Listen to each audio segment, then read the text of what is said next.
Hari ini aku terpaksa membawa ibuku ke rumah sakit karena aku menemukan ibuku tergeletak dalam kamar mandi rumahku dalam keadaan tidak sadar. Nampaknya beliau kecapean karena beberapa hari ini disibukkan dengan pesanan catering yang sangat banyak. Namun bersyukurnya setelah pemeriksaan laboratorium, ibu hanya menderita dehidrasi. Benar, perempuan tangguh yang membesarkanku sendirian tersebut hanya perlu menghabiskan beberapa infus agar badannya menjadi sehat kembali.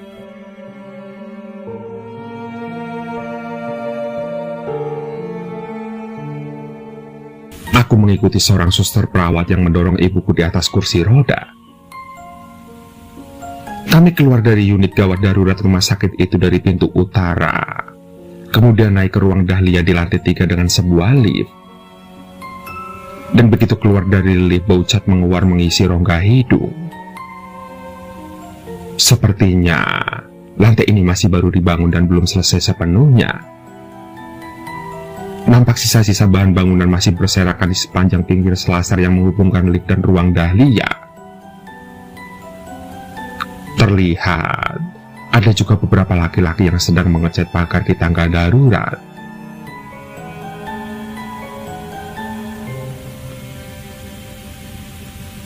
Benar, rumah sakit ini memang rumah sakit baru di kotaku dan letaknya agak jauh di pinggiran kota.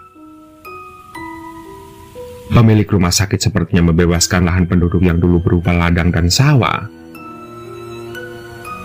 Pembukaannya sendiri masih 6 bulan yang lalu, maka tidak heran bila rumah sakit ini masih sepi pengunjung.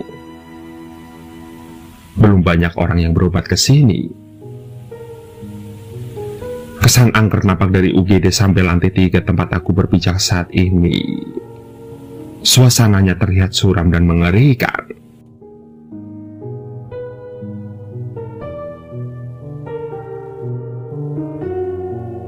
Kalian pasti bertanya-tanya kenapa aku tidak membawa ibuku ke rumah sakit bonafit atau paling tidak ke rumah sakit pemerintah yang sudah terbukti kualitasnya.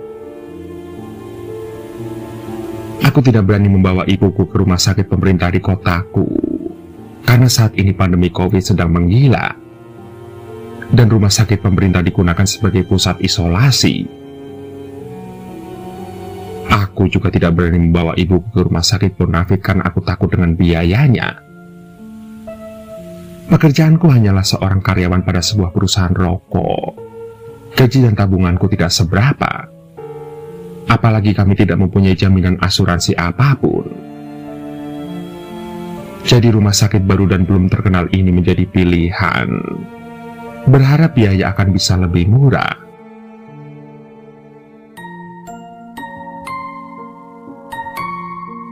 Ruang dahlia yang akan menjadi tempat rawat inap ibuku adalah sebuah ruangan besar yang terdiri atas 4 kasur.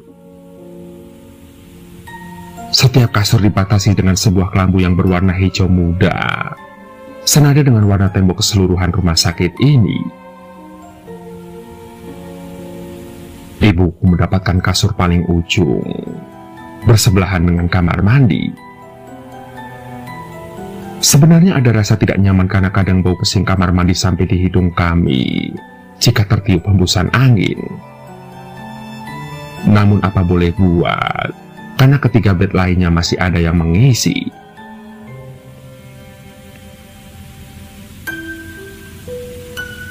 Singkat cerita, hari pertama di sana kami habiskan dengan bercakap-cakap. Aku terus memberi peringatan kepada ibu untuk selalu menjaga kesehatan dan tidak terlalu banyak menerima pesanan.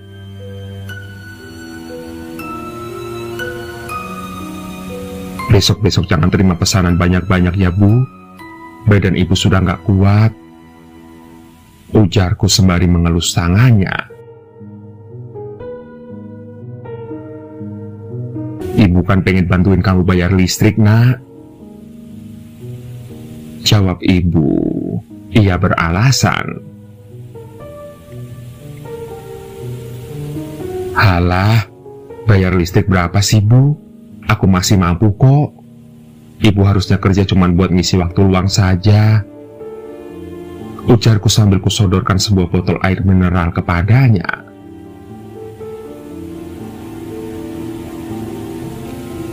Kasihan kalau kamu kerja sendiri. Kamu juga harus banyak menabung untuk masa depanmu. Jawab ibu, sembari menerima botol air mineral tersebut dan langsung menyeruputnya.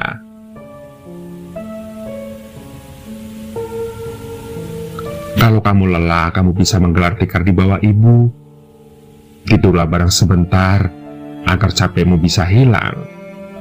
Nanti mari ibu akan membangunkanmu, ujar ibu. Akhirnya, aku pun menggelar tikar yang aku bawa di bawah ranjang ibu. Namun ternyata sampai waktu maghrib habis aku tidak terbangun dan ibu juga tidak membangunkanku karena kasihan melihatku yang kelelahan.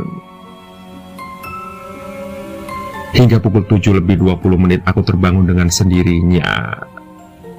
Tentu saja aku sedikit marah pada ibu, tapi ibu tetap beralasan tidak enak melihatku tidur kelelahan.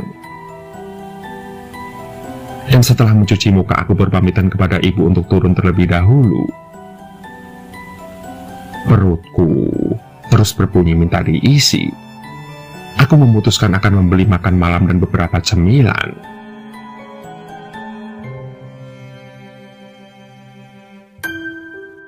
Suasana rumah sakit di malam hari ternyata lebih menyeramkan ketimbang siang hari. Sepanjang selasar lantai 3 ini aku tidak berpapasan dengan seorang pun. Bahkan tidak ada seorang perawat pun yang kujumpai di stasiun yang berada di dekat lift. Namun, aku tetap mencoba untuk berpikir positif. Mungkin mereka sedang visit pasien, jadi tidak ada di pos mereka. Aku kemudian memencet tombol pada sebelah pintu lift. Dalam layar nampak lift sedang berada di lantai 1. Nampak, lift itu pun kemudian bergerak perlahan naik ke atas. Dan sesampainya di lantai 2, dari tempatku saat ini berdiri terdengar bunyi ting yang menandakan seseorang membuka pintu lift. Dan beberapa saat kemudian lift kembali naik ke lantai 3. Secara spontan aku bersiap-siap untuk bertemu dengan seseorang atau banyak orang yang akan keluar dari lift. Aku kemudian minggir ke kanan lift untuk memberi jalan pada mereka yang akan keluar.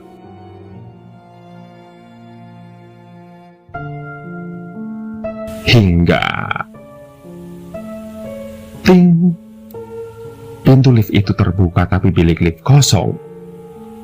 Tidak ada siapa-siapa di sana. Sontak aku pun kembali menatap pikiranku untuk berpikir positif. Mungkin karena suatu hal seseorang di lantai 2 tadi tidak jadi menggunakan lift. Aku pun segera memasuki lift kosong tersebut, menutup pintunya dan memencet angka 1. Berada dalam ruangan sempit sendirian membuat rasa takut sedikit hadir dalam hatiku. Selama beberapa menit dalam lift aku bersenandung untuk meredam ketakutan. Hingga akhirnya lift pun sampai di lantai 1. Aku pun bersyukur bisa segera keluar dari ruang sempit tersebut.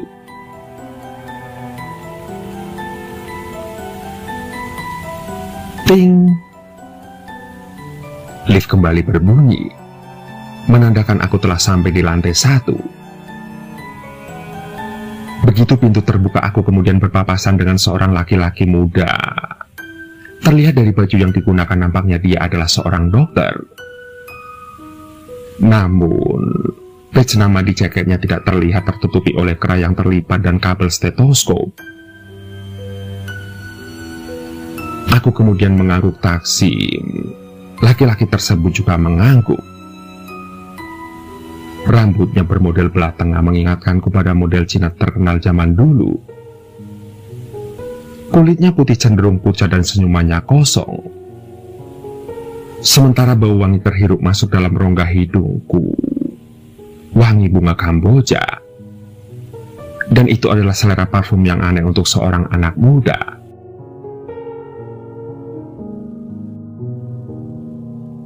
Aku meninggalkan rumah sakit tidak terlalu lama. 20 menit kemudian aku sudah menanteng berbagai macam makanan untuk kubawa naik ke lantai atas. Aku juga sudah melupakan kejadian yang kualami tadi ketika turun. Hingga ketika di depan lift di lantai 1, aku kemudian bertemu dengan seorang laki-laki lagi. Namun, nampaknya dia adalah seorang perawat. Terlihat ada beberapa buku besar di tangannya, dan mungkin itu adalah laporan soal pasien. Lantas, dia mempersilahkanku masuk duluan ke dalam lift tanpa bersuara, hanya dengan isyarat tangan. Aku segera masuk ke dalam lift, dan saat kulirik terlihat wajahnya pucat, bibirnya cenderung hitam dan matanya kemerahan.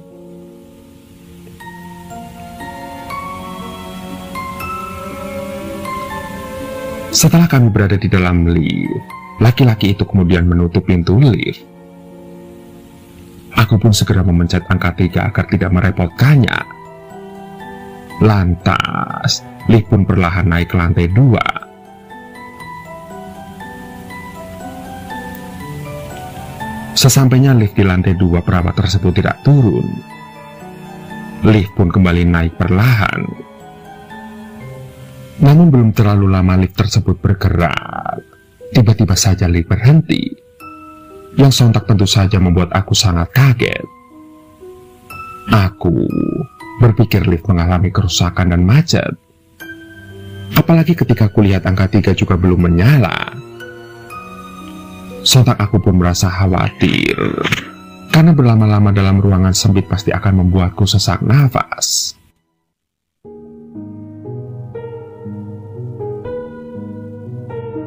Ting! Tiba-tiba saja lift berbunyi dan pintu terbuka. Tanpa melihat-lihat aku segera keluar dari lift, diikuti laki-laki dengan seragam perawat tadi. Namun, begitu aku keluar dari lift, aku kebingungan karena ini bukan lantai yang kutuju. Ini berbeda dengan lantai tempat ibuku dirawat. Yang paling aku ingat adalah warna cat di dindingnya. Lantai tempat ibuku dirawat catnya masih baru berwarna hijau.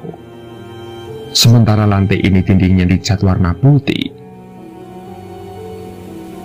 Begitu juga dengan lampunya, bukan bolam berwarna putih tapi lampu neon berwarna kuning. Itu menambah kesan suram dan nampak seperti suasana zaman dahulu kala. Karena sadar salah lantai, aku pun mencoba untuk masuk lagi ke dalam lift. Namun anehnya berulang kali aku memencet pintu lift. Lift tidak juga bergerak naik ataupun turun. Hingga akhirnya aku memutuskan untuk mencari tangga darurat.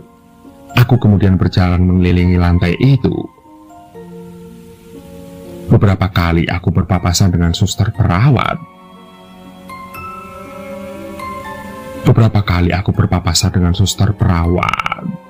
Wajah mereka nampak tegang.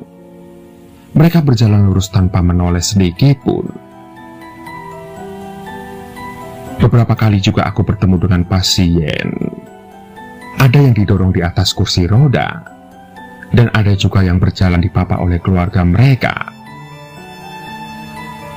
Namun, satu kesamaan dari mereka adalah wajah mereka sama-sama tegang. Dan yang paling menarik perhatian adalah kulit mereka yang pucat seperti tanpa darah. Lantas, aku pun terus berjalan berputar-putar pada lantai tersebut.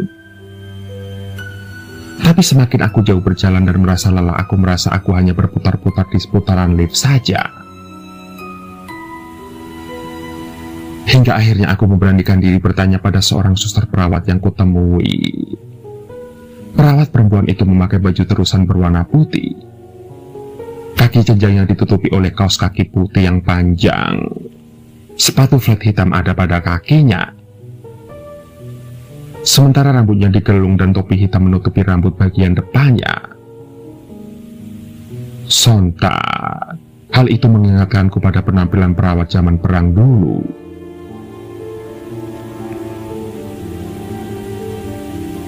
"Sus, tangga darurat sebelah mana ya?" tanyaku. Suster itu kemudian menoleh dengan wajah datarnya dan kulitnya yang pucat.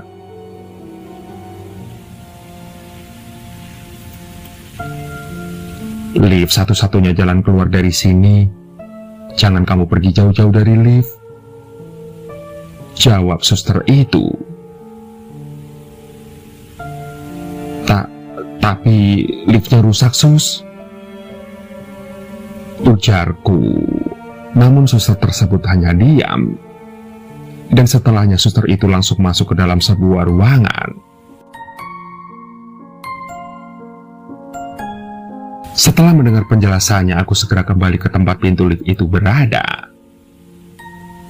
Aku terus memencet agar lift bergerak dan terbuka. Namun sampai aku latih berdiri, pintu lift tidak kunjung terbuka juga. Lantas aku pun duduk bersandar pada lantai lift. Ku ambil teh hangat yang kubeli tadi. Ku basahi kerongkongan yang mulai mengering. Pikiranku kini mulai melayang pada ibu. Pasti beliau sedang menungguku. Namun apalah daya karena aku sekarang terjebak di sini. Ku ambil HP-ku di saku jaket. Jam digital padanya menunjukkan pukul 8:15. Aku kemudian mencoba menghubungi ibu untuk memberi kabar. Namun tidak ada sinyal. Sial, jaringannya error lagi. Rutuku saat itu. Namun, tepat setelah aku menghabiskan teh hangat dalam tanganku, pintu lift tiba-tiba terbuka. Lantas aku pun buru-buru berdiri, dan dari dalam lift keluarlah seorang perempuan. Terlihat perempuan itu memakai baju berwarna hitam. Tangannya memakai kaos tangan Brenda yang juga berwarna hitam. Lantas, aku pun mengangguk hormat. Sementara dia hanya tersenyum tipis sekali. Wajahnya terlihat kaku dan kulitnya pun juga pucat.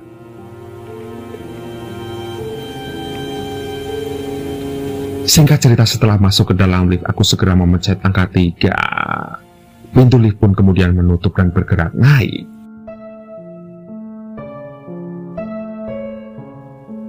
Ting! Lift berbunyi dan pintu terbuka tepat di lantai ibuku berada. Sontak aku pun segera berlari masuk ke dalam ruang Dahlia. Terlihat ibuku sedang berbincang-bincang dengan keluarga pasien lain. Matanya sembab dan basah. Dan begitu mengetahui kedatanganku, ibu langsung berteriak memanggil namaku. Bahkan tangisannya pun semakin kencang ketika akhirnya dia memeluk tubuhku. Kenapa ibu menangis? Tanyaku sembari kuletakkan semua barang yang kubawa di nakas sebelah kasur. Kamu kemana saja? Ibu pikir kamu meninggalkan ibu karena sudah tidak mau mengurus ibu. Ujar ibu. Beliau masih juga tergugu. Kenapa ibu berpikir seperti itu? Aku kan cuma pergi sebentar untuk membeli makan. Ujarku sembari kubasuh air matanya yang terus bercucuran. Jadilah, peristiwa ini selayaknya adegan sinetron yang disaksikan para penghuni ruang Dahlia. Sebentar, bagaimana? Sudah 3 hari kamu pergi, dan ibu tidak bisa menelponmu. Ujar ibuku lagi. Apa? Aku sudah pergi selama 3 hari? Jawabku kaget. Mataku kemudian berkunang-kunang dan semuanya seketika menjadi gelap. Begitulah. Itu adalah pengalaman mengerikan yang pernah aku alami dalam hidupku. Namun aku tetap merasa bersyukur karena masih diberi kesempatan untuk bisa kembali lagi. Untuk bertemu dengan ibuku. Merawat ibuku, berbakti kepadanya hingga akhir hayatnya.